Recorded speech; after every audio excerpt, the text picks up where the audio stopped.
Hello and welcome to the Longwood Women's Basketball Coaches Corner with head coach Bill Reinson. I'm your host, Scott Bacon. Welcome once again. Coach, we appreciate you taking the time, coming off yet another big week, a pair of victories over Campbell and Coastal Carolina. And first of all, welcome. Thank you very much. It's always a pleasure to be here. Let's talk about that Campbell game, a thrilling 77-75 victory over the Fighting Camels. You know, I was broadcasting that game with Coach Shirley Duncan, and one of the things she said was that it's a game where coaches earn their salary. So take us back to that game, especially the first half. You're down 11 points. You had 3 starters on the bench with 2 fouls. Just take us through what you were thinking in that first half of action. Unfortunately, we've been in that situation quite a bit this year. We do tend to foul a lot. We have a lot of starters sitting on the bench early in games. But what we've been able to do is we've been able to kind of stem the tide, keep ourselves in ball games. Freshmen have been stepping up. In that game in particular, Deborah Hedden was huge. She had 7 points, played terrific defense. So we do have a number of players who are now stepping forward and helping us in those situations. Crystal Smith kind of kept it all together. She was the one starter still on the floor who wasn't in foul trouble. She played a terrific game all around and really kept us in it with her leadership through the first half. Did you think about going back to your bench and bringing in any of those 3 starters who had those 2 fouls once the deficit built to double digits? We've done that in the past. I didn't feel a need for it the other day. I never thought that we were in trouble. I knew we were down, but it was one of those situations where we had a good flow. The people who were on the floor were playing pretty well, and if we would have needed to, we would have absolutely done it.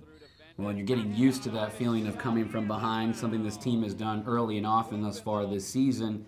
And wanted to go back to Crystal Smith, Player of the Week this week in the Big South. So much to talk about good around Crystal now, 8 points shy of 1,000 points in her career. And you said it, in that first half, you needed her to carry the team. She did that. And then in the second half, she comes up with the game-winning bucket at the end of the contest. Touch a little bit on senior Crystal Smith. Crystal Smith has been playing very, very well. She's taken her game to a different level. Last year, she played very similar to the way she plays this year. Turned the ball over a little bit more last year, got out of control a little bit more than this year. This year, she's staying under control. She understands what we need of her. In that first half, she knew it was on her shoulders, and you could really tell. She forced a couple of shots, but you understood that she was trying to keep us in the game, and she did a great job. And then at the end, we got the ball back. Ball came down. I thought we might get something in transition, decided to let it go. When we didn't, pulled it out, called a timeout, and simply said, okay, we're putting the ball in Crystal's hands. We're going to let Chelsea play with her, and I just knew she'd make the right decision. How about the team after a big victory like that?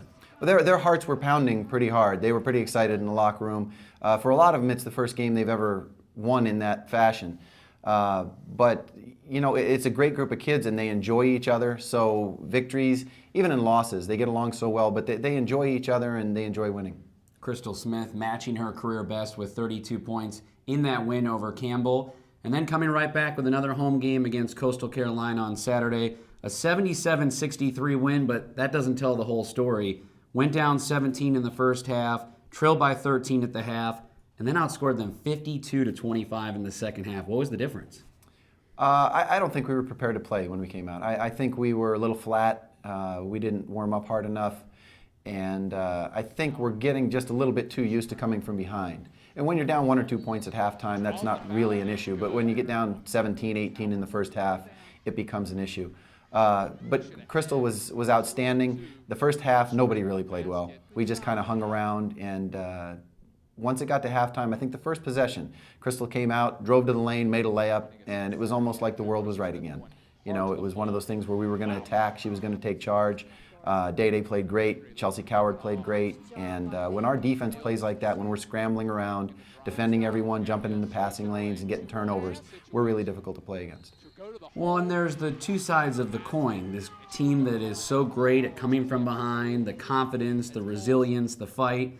And then there's the first half issues, maybe that lack of effort coming out of the gate. So after a big win like that, and maybe over the course of this season, what has been your message to the team? Is there one that you're focusing on more than the other? Hey, look at what we can do when we're good. Or is there something more so you're trying to do to get them to come out of the gates a little bit more ready to go?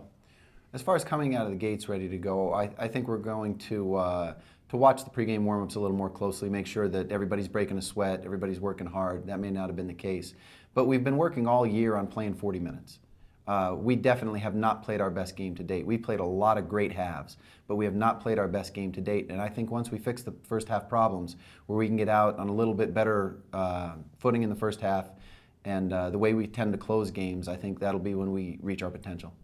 Not a bad thing to say, 6-1 in conference play and haven't had your best game yet? No, I think, well, you can say that about a lot of teams, but in our case, it's absolutely true. We're looking forward to big things from this team. The potential is unlimited. We're starting to find freshmen that are coming forward, stepping forward and playing well for us. And if that continues, then that's just going to make us tougher to beat come conference tournament time. Wanted to go back to the Coastal game and touch on Dasia Brown. She had 26 points in that contest, battled through foul trouble in the game against Campbell. And again, going back to Coach Duncan, she talked about in that Campbell game, when she was able to get on the floor, how much she immediately changed the game, her pace, her energy, her intensity. Would you agree with that sentiment? And if so, how does she change the game? She's a spark plug when she gets on the floor. She's an infectious personality off the floor. She's very hyped up, very positive, just a great kid to be around. She loves to play the game. She's one of the fastest players in the Big South. So when she gets the ball, takes it down the court, she puts pressure on the defense immediately. And we've been trying to get all of our point guards to do that. She's the one who's really taken it to heart, and she'll just try and run it down people's throats and force the action. And she's managed to fit in, too, as a freshman with so much senior leadership on this team. Well, it's hard to ignore her. You know, like I said, she has an infectious personality. She's a great teammate. And I think everybody realizes how talented she is. She can do things on that court that nobody else on our team and not a lot of people in the Big South can do. And I think she immediately gained the respect of the other players.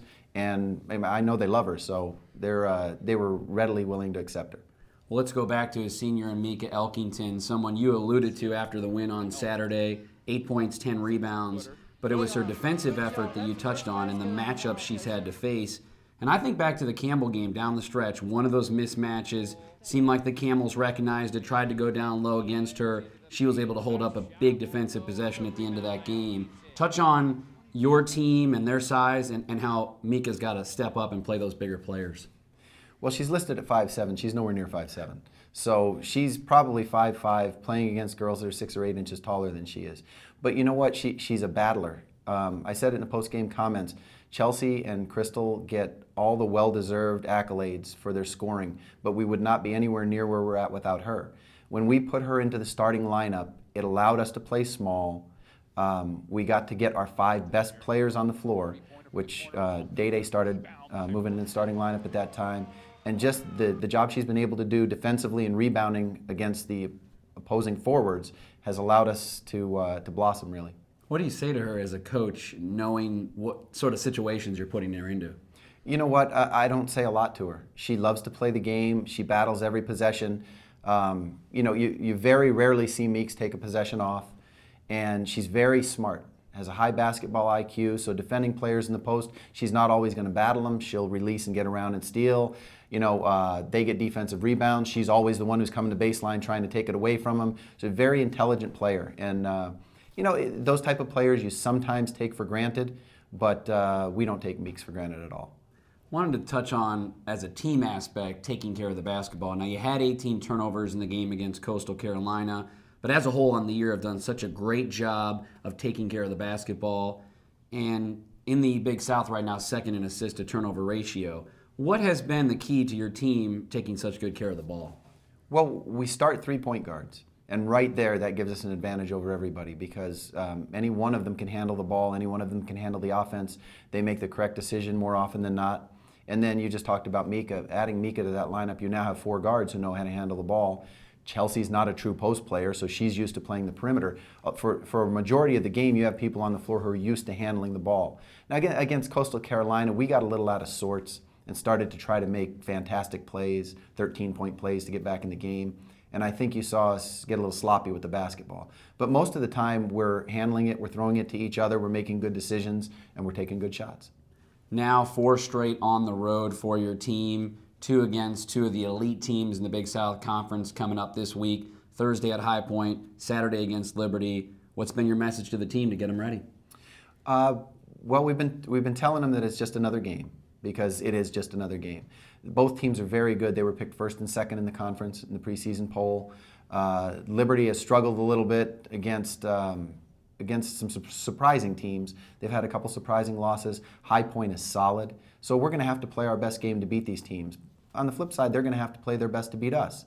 I think we've gotten to a comfort level as far as our identity and what we need to do on the floor. And if we just continue to do that, we'll play the games as they come, and may the best team win. Now, shifting back to that, how the team starts point, has that been something you tried to stress to the team, saying, something along the lines of, hey, against a team like High Point and Liberty, we won't be able to get away with that? I don't know if you want to say that. I don't know if you want to add any pressure to what they're doing. I think what we'll try to do is maybe script the first couple plays of the game offensively, just so we get out to a good start, we get good shots. But I don't think you want to say, hey, we have to get out to a good start and put undue pressure on anyone. Just let them play their game. They're comfortable playing their game, and maybe a few tweaks here and there and get their energy up a little, but I think we should be fine. Now, it's always one game at a time for a coach, and High Point's up next on Thursday. But looking ahead to Saturday at Longwood, or I should say at Liberty, that interstate rival going down 460. The men just had that contest against Liberty at the Vine Center. Students in session, kind of has all the makings of developing that rivalry, if you will. Well, it's always difficult to play in Liberty. They're perennially the top of the league. They do a great job over there. Carrie Green has an outstanding program, and they have a great team again this year. Devin Brown is playing very well.